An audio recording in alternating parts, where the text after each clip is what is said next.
हिंदी प्रेमी YouTube channel में आप सभी का हार्दिक स्वागत अभिनंदन। आज की इस कड़ी में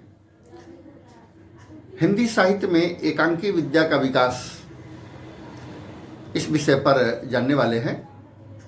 हिंदी साहित्य में एकांकी वह विद्या है जो नाटक के समान अभिनय से संबंधित है, जिसे किसी घटना या विषय को एक अंक में प्रस्तुत किया जा सके। कुछ आलोचक नाटक के लघु रूप को एकांकी कहते हैं, किंतु यह भ्रांत धारणा है, क्योंकि दोनों विद्याएं अपना स्वतंत्र शिल्प रखती हैं और वर्तमान में एकांकी का शिल्प पाश्चात्य एकांकियों से प्रभावित है।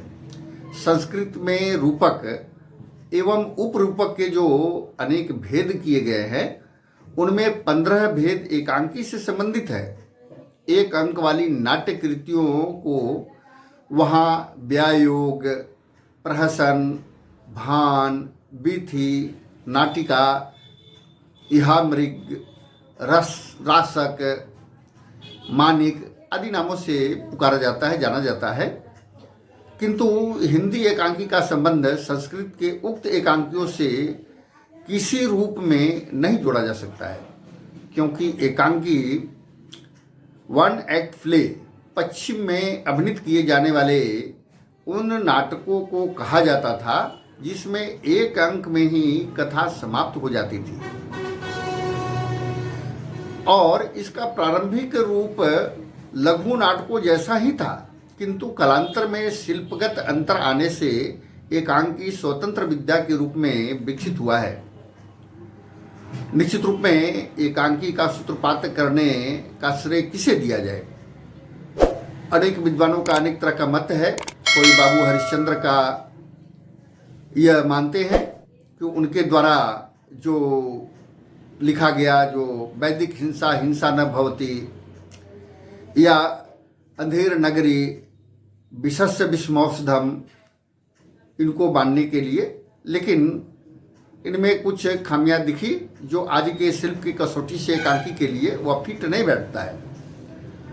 कुछ लोगों ने जयशंकर प्रसाद का जो एक घूंट है उसको भी माना, लेकिन वह भी उस कसौटी पे कुछ लोग काटते हैं। तो खैर, इसको हम सभी आगे के कड़ी में हम सभी प्रमुख एकांकीकारों के एकांकियों के बारे में जानेंगे। आज जो आधुनिक संचार माध्यम है, इसमें एक तरह से क्रांति आ गया है, और यह क्रांति आ जाने से एकांकी के रूप में परिवर्तन हुआ है। अब रेडियो के लिए, टीवी के लिए भी एकांकी को लिखे जा रहे हैं, और इसका जो विषय वस्तु, जो प्रस्तुतिकरण है, उसी के हिसाब से लिखा जाता है। निश्चित रूप में यह एक तरह से प्रतियोगात्मक ढंग से हो गया है, प्रतियोगिता के रूप में हो गया है, लिखने की होड़ हो गई है।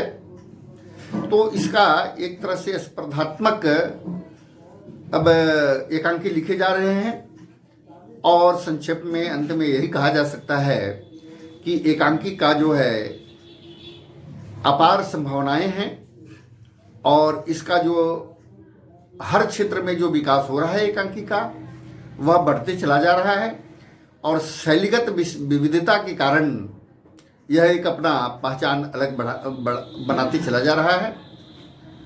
और हम सभी यही कहेंगे कि एकांकी विद्या का जो विकास हो रहा है वह और उत्तरोत्तर विकास करे, और आगे के कड़ी में हम सभी प्रमुख एकांकीकारों की, प्रमुख एकांकियों के बारे में जानेंगे। आज के लिए इतना ही। बहुत बहुत धन्यवाद, आभार।